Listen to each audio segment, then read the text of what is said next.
সেটি হচ্ছে বৈষম্য বিরোধী ছাত্র আন্দোলনের অন্যতম দুই সমন্বয়ক হাসনাত আবদুল্লাহ এবং সার্জিস আলমকে ট্রাক চাপা দিয়ে হত্যা চেষ্টা করা হয়েছে। বুধবার চট্টগ্রাম কক্সবাজার মহাসড়কে সন্ধ্যা 7:30টার দিকে এই হত্যা চেষ্টা করা হয় বলে দাবি করা হয়েছে সংগঠনের পক্ষ থেকে। সংগঠনের কেন্দ্রীয় সমন্বয়ক মোহাম্মদ তরিকুল ইসলাম গণমাধ্যমকে কথা জানিয়েছেন।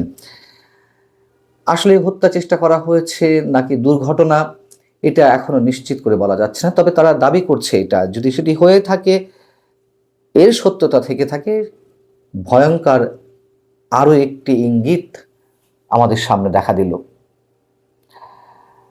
তরিকুল ইসলাম যেটি বলছেন যে শহীদ অ্যাডভোকেট সাইফুল ইসলাম আলিফ ভাইয়ের কবর জিয়ারত করে ঢাকায় ফিরছিলেন বৈষম্য বিরোধী ছাত্র আন্দোলনের আহ্বায়ক হাসনাত আবদুল্লাহ এবং সার্জিস আলম। আমরা অ্যাডভোকেট সাইফুল ইসলাম আলিফ সম্পর্কে জানি, যাকে কুপিয়ে হত্যা করা হয়েছে সনাতনী জাগরণ মঞ্চের বা ইসকনের কর্মীরা, অথবা যে আটক হয়েছেন সনাতনী জাগরণ মঞ্চের মুখপাত্র বা ধর্মীয় নেতা চিন্ময় কৃষ্ণ দাস, তার সমর্থকরা, এমন অভিযোগ তো উঠেছেই। যাই হোক, প্রতিমধ্যে ঢাকায় ফেরার পথে সন্ধ্যা 7:30টার দিকে এই ঘটনা ঘটে এবং একই কথা জানিয়েছেন হাসনাত সার্জিসদের সঙ্গে থাকা সাকিব। তিনি তার ফেসবুক পোস্টে জানিয়েছেন যে শহীদ অ্যাডভোকেট সাইফুল ইসলাম আলিফ ভাইয়ের কবর জিয়ারত করে ফেরার পথে সন্ধ্যা 7:30টার দিকে চট্টগ্রাম কক্সবাজার মহাসড়কে চুন্তি ইউনিয়নের হাজি রাস্তার মোড়ে বৈষম্য বিরোধী ছাত্র আন্দোলনের এই দুই সমন্বয়কে হত্যা চেষ্টা করা হয়। আর পুলিশ যেটি জানিয়েছে, সংশ্লিষ্ট থানা যেটি লোহাগাড়া থানার দায়িত্বরত সহকারী উপপরিদর্শক মোহাম্মদ আলিম, তিনি জানিয়েছেন যে তিনি দুর্ঘটনার কথা বলেছেন, যে ঘটনার সঙ্গে জড়িত ট্রাক জব্দ করা হয়েছে, বিষয়টি নিয়ে একটি আইনগত প্রক্রিয়া চলছে। এখন দুর্ঘটনার কবলে পড়া এটিও আমাদের জন্য অস্বাভাবিক কোনো খবর নয়।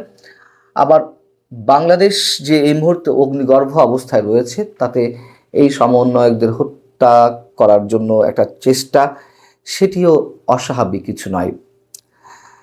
এর আগে আমরা জেনেছিলাম যে, বা আমাদেরকে জানিয়েছিলেন হাসনাত আবদুল্লাহ, এমনটাই বলেছিলেন যে ফাঁসির দড়ি এগিয়ে আসছে, আর সেখানে রাজনৈতিক দলগুলো ফ্যাসিবাদের সঙ্গে হাত মিলাচ্ছে, অর্থাৎ আওয়ামী লীগ যদি আবারও ফিরে আসে ক্ষমতায়, তাদের জন্য ফাঁসির দড়ি নিশ্চিত, এমনটা ইঙ্গিত করছিলেন তিনি। গণমাধ্যমকে তখন জানিয়েছিলেন যে রাজনৈতিক বন্দোবস্ত এবং ফ্যাসিবাদের বিরুদ্ধে এক দফা হয়েছিল, কিন্তু দেখা যাচ্ছে তাদের সংবিধান প্রীতি মুজিবের ছবি সরানোর কারণে আমরা দেখলাম যে গত 16 বছর ধরে গণতন্ত্রের জন্য এই সংবিধানের বিরুদ্ধে আন্দোলন করে একটি দলের মাঝে একটা প্রীতি দেখা যাচ্ছে। দেখলাম যে একটা বক্তব্য দেওয়া হয়েছে, এটা ঠিক হয়নি। অর্থাৎ বঙ্গবন্ধুর ছবি যখন বঙ্গভবনের দরবার হল থেকে সরকারের অন্যতম উপদেষ্টা মাহফুজ আলম সরিয়ে ফেলেছিলেন, তখন বিএনপির পক্ষ থেকে কেউ কেউ বলেছিলেন যে এটি ঠিক হয়নি, যদিও পরবর্তীতে বিএনপি আরেকটি বিবৃতি দিয়েছিল। তো এটি বিএনপিকে উদ্দেশ্য করে বলা হয়েছিল এবং আওয়ামী লীগের নিষিদ্ধ করার বিষয়টি বিএনপি চায় না। আবার আওয়ামী লীগের পক্ষ থেকে বলা হচ্ছে যে গণতন্ত্র পুনরুদ্ধারের জন্য বিএনপির সঙ্গে কাঁধে কাঁধ মিলিয়ে কাজ করতে তাদের কোনো আপত্তি নেই, নানান ধরনের কথাবার্তা। এখন বিষয় হচ্ছে কি, যে যাই ঘটুক না কেন, হাসনাত আবদুল্লাহ, সার্জিস আলমদেরকে হত্যা চেষ্টা করা যদি হয়েও থাকে, আমি আগেই বলেছি যে অস্বাভাবিক কিছু নয়, অবশ্যই তারা রিস্কের মধ্যে রয়েছে। এবং এর আগে যখন এই সমন্বয়করা দেশের বিভিন্ন অঞ্চলে যাচ্ছিলেন গণসংযোগ করার জন্য, আর আমি আরও মাস দুয়েক আগের কথা বলছি, তখন পুলিশ প্রোটেকশন নিয়ে যাওয়া হচ্ছিল, যদিও তারা তা অস্বীকার করেছে। এবং তারা পুলিশ প্রোটেকশন নিয়ে বিভিন্ন এলাকায় গণসংযোগ করতে যাচ্ছিল, এটি নিয়ে তুমুল সমালোচনার সৃষ্টি হয়েছিল যে কেন তাদেরকে পুলিশ প্রোটেকশন দেওয়া হবে, রাষ্ট্রীয় পৃষ্ঠপোষকতায় তারা কি গণসংযোগ করে বেড়াচ্ছে, তারা যে রাজনৈতিক দল গঠন করতে যাচ্ছে তার জন্য কেন সরকারের পক্ষ থেকে বিশেষ সুবিধা দেওয়া হবে, খুবই যৌক্তিক প্রশ্ন ছিল।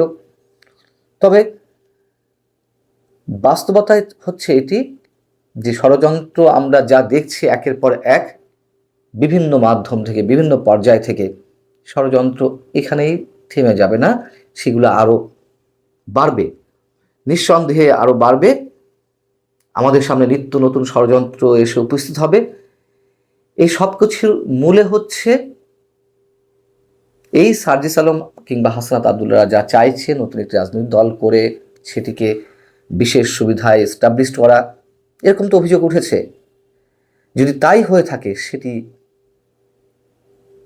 চূড়ান্ত পর্যায়ে দেশের জন্য মঙ্গল কিছু হবে না।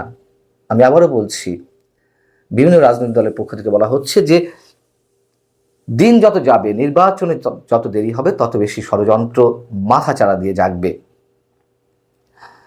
এগুলো অমূলক কিছু নয় এবং দীর্ঘমেয়াদে কোনো অনির্বাচিত সরকার থাকতে পারে না। আবারও বলছি, সার্জিস আলম, হাসনাত আবদুল্লাহদের উপরে যদি এ ধরনের কোনো ঘটনা ঘটেই থাকে, অবশ্যই আমরা তার তীব্র নিন্দা জানাচ্ছি এবং বিষয়টি অবশ্যই ভয়ঙ্কর। আর বিশেষ সুবিধা নিয়ে কোনো রাজনৈতিক দল গঠন হলে সেটি আসলে কতটা টেকসই হবে সেটি যেমন প্রশ্ন, সেটি প্রশ্ন হলে আমরা এটুকু নিশ্চিত জানি, যত পরিকল্পনা যাদের পক্ষ থেকে করা হোক না কেন, আমরা শুধু সার্জিস আলম কিংবা হাসনাত আবদুল্লাহদের কথা বলছি না, যে